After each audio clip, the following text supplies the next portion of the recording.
Alfred, I'll try and, as much as possible, express all my views within the 15 minutes that I have. But for me, I think it's quite amazing. It's amazing how the MPP even tolerates the level of conversations around comments that MPP functionaries make, and the number of days and weeks that the media, the civil society, the Ghanaian people spend to discuss these comments. And I think that if there's anything at all, a lot of commendation should go to the MPP for our level of, embracing some of these commentary, because obviously the same measure is not given to the largest opposition party in this country, the NDC, and I'll give you a lot of examples. You see, the NDC are not learning. They are not learning that the Ghanaian voter has moved on. In fact, since the 2008 elections, a lot of things have changed. We have Ghanaian voters who basically have given us almost a fine split parliament. They gave a political party 1 million votes in an election, and 4 years later, gave them 500,000. We are very sophisticated. We are more enlightened than we were in 1992. And so certain things don't work on us anymore as voters. Why am I saying all of these? I heard Honorable Neil Antevadapoy, and to be very sincere with you, if there's anybody that has enormous experience in this country in terms of our politics and understanding the dynamics, it's him, and there's no doubt about that. But he tries to justify and explain comments by no mean a person than the former president of the country, who has been the commander-in-chief of the Ghana Armed Forces and has so much hold on a lot of institutions of this country. He's explained it, he's expecting us to accept it and believe that whatever explanation he has given to boot for boot and or do or die, it's fine, and so we should embrace it. And then on the flip side, he tries to impugn his own interpretation, understanding to another comment that a member of parliament has made. And that, for me, is where I see the imbalance and all of that. Of course, I heard Professor also speak at all the principles and all the theories. I agree with him, I align with him. But again, he failed to also use the same measure that he's using for Bryan Acheampong on all the other political functions. And I think that is where our conversation is flawed. That is where we are missing the point. And at that point, some of us Ghanaians also begin to question the sincerity and the commentary that others are making when it comes to this issue. First of all, Bryan Acheampong actually said absolutely nothing wrong. He said nothing wrong. Absolutely nothing. Except when you want to place or superimpose your own understanding or interpretation to what he said. Bryan Acheampong was speaking to an MPP group, and he says that the economy is gotten very terrible, worse, and at the point when the economy was going down, the opposition party thought that by default, based on the challenges that we were facing, they are automatically coming to power. And that if we look at what has been happening in the past few months, things are improving, things are getting well, the exchange rate is improving, the fuel prices are going down, and so he's very confident that by June, if the IMF support also comes through, a lot of things will stabilize. And then, as a political party, our chances in the elections is going to look even brighter, and the NDC party may collapse. Then he goes on to say, but, then he says, but, and it's a very, very instructive word there. He said, but, if the NDC decides to come into the election 2024 with intimidation, with threats, and foolishness, then we in the MPP will show them that we have the men, and that we will never hand over power to them. You see, the same way Honorable Neil Antevadapoy tries to explain the commentary made by former President Mahama and all the other NDC functionaries. Why are you not accepting the interpretation that Bryan Acheampong and the MPP is also giving to his commentary? The MPP has explained for the past 1 week that Bryan Acheampong did not mean violence. Bryan Acheampong is basically saying that if you decide to come into the election with violence, we are not going to hand over power to you because you bring violence. As a government and as a political party, we hold a fiduciary responsibility or relationship to the people of Ghana to ensure that we protect the democracy. And so the question here is, why is the NDC shouting? Why are they screaming? Is it the case that they intend to come into the election 2024 with violence? Because clearly, if you listen to the context and grammar that Bryan Acheampong used in Chi, if you don't come into the election with intimidation and violence, the final part of his comment, and I agree with Honorable Nilante when he says we should look at the final comment. The final point of his comment is not activated. It won't be activated. So unless you tell me that you're screaming and you're ranting, it's because you intend to come into the elections with violence and intimidation, then you shouldn't be worried. Again, and Alfred, I want you to just note your questions so that I don't lose my line of thought.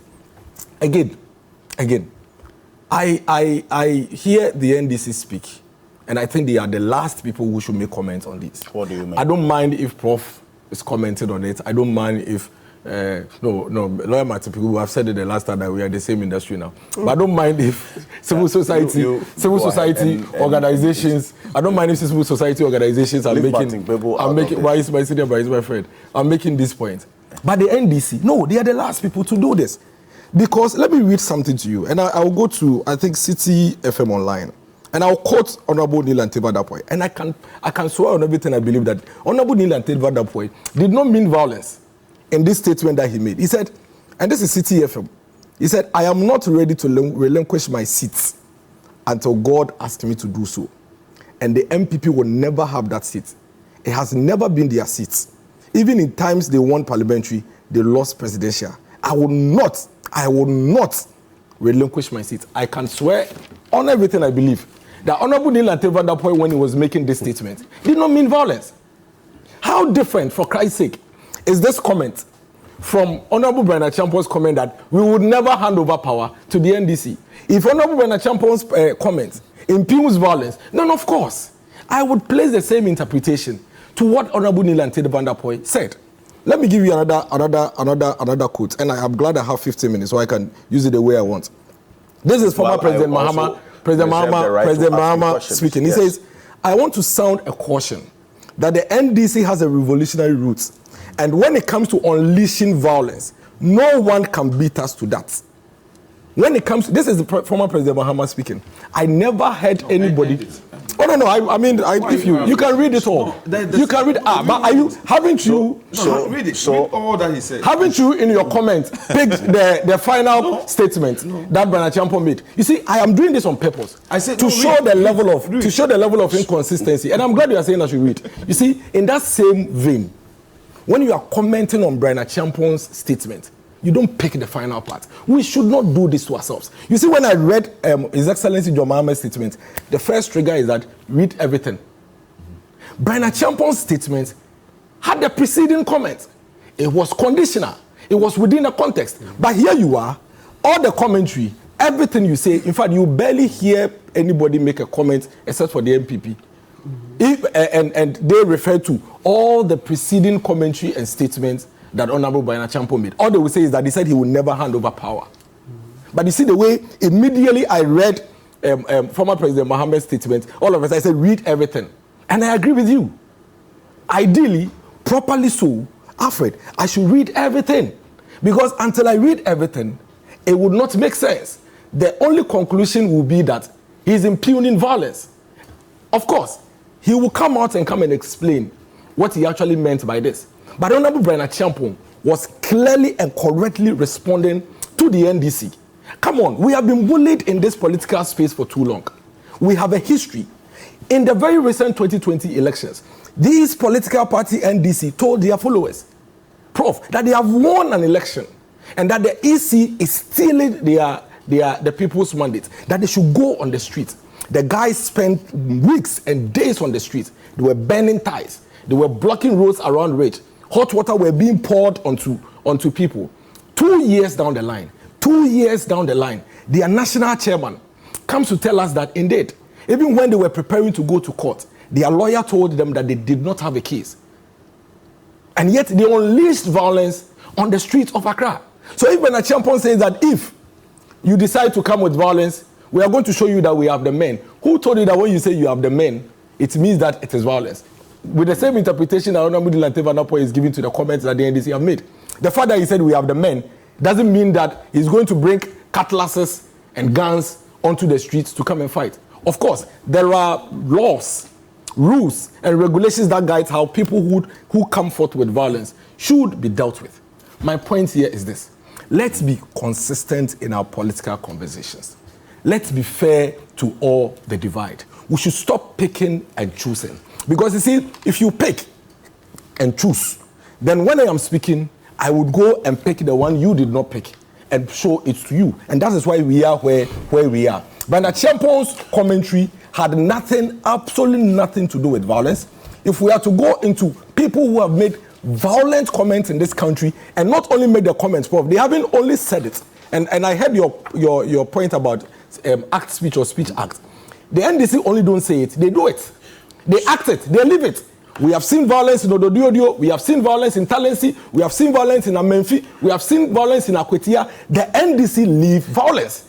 And so if anybody who is a keen political watcher in this country is very serious about protecting our elections and our democracy, says that when the NDC rises up with violence, we are going to show them that we have the men. That person is the last person we should condemn. And if you are going to condemn him, then I want to see the same level of measure and condemnation go for the NDC. So you see, while you do this, and hold on a bit. While you do this, and you go down history and do the equalization and all the analysis. Don't use the word equalization. Okay, it is abused. Hold on. Don't use the word equalization. It is a way of trying to guard others from speaking. Let me make the point. Yeah, but don't use equalization. Hold on. You cannot tell me what to say. Okay, sure. Go ahead. Good. I think I need to make that quite clear. It is the Ghanaian people. Who are the victims of said violence or whatever happens. And that's one thing that I want you to bear in mind. I agree. Doesn't change the fact that on both sides, whatever happens, it is the Ghanaian people. You haven't mentioned the other side. Who are going to be the victims of the violence. I agree. So as we make progress and we seek to grow in our democracy, how do we do that if we continue to look back to justify what has been done today? Perfect. I agree with you, Alfred. And that is why, for me, my role in this conversation is to draw all of us our attention. Because that pretense and that gag element that we always introduce when we try to have a conversation, that equalization is the reason why we are where we are today. You are saying that the person involved in the Bryan Acheampong comment is the reason why we should take the statement seriously. I have read to you the Commander-in-Chief of the Republic, who is saying that they have revolutionary roots and that if anybody has the capacity to unleash violence in this country, nobody can beat them. I don't think we should just say that because he said it 2 months ago, we should ignore it. 2 months ago, I didn't hear this conversation around that statement. A year ago when he said it, I didn't hear a week-long discussion around that statement. And that is why tomorrow you have another person also go and say the same thing, not because of what Bryan said, but because of what the former president said. Because if we are going to use the personalities involved, then I can say that Bryan, myself, Honorable Dylan Tevanapoi will pick the vibe from the former president than any other person. I am not equalizing. I am not trying to say that they have done it, so we are going to do it. I am only saying that let us be fair to the conversation, then we can get results. But if we're not fair to the conversation, if you're not balanced to the conversation, Alfred, we will never get anywhere.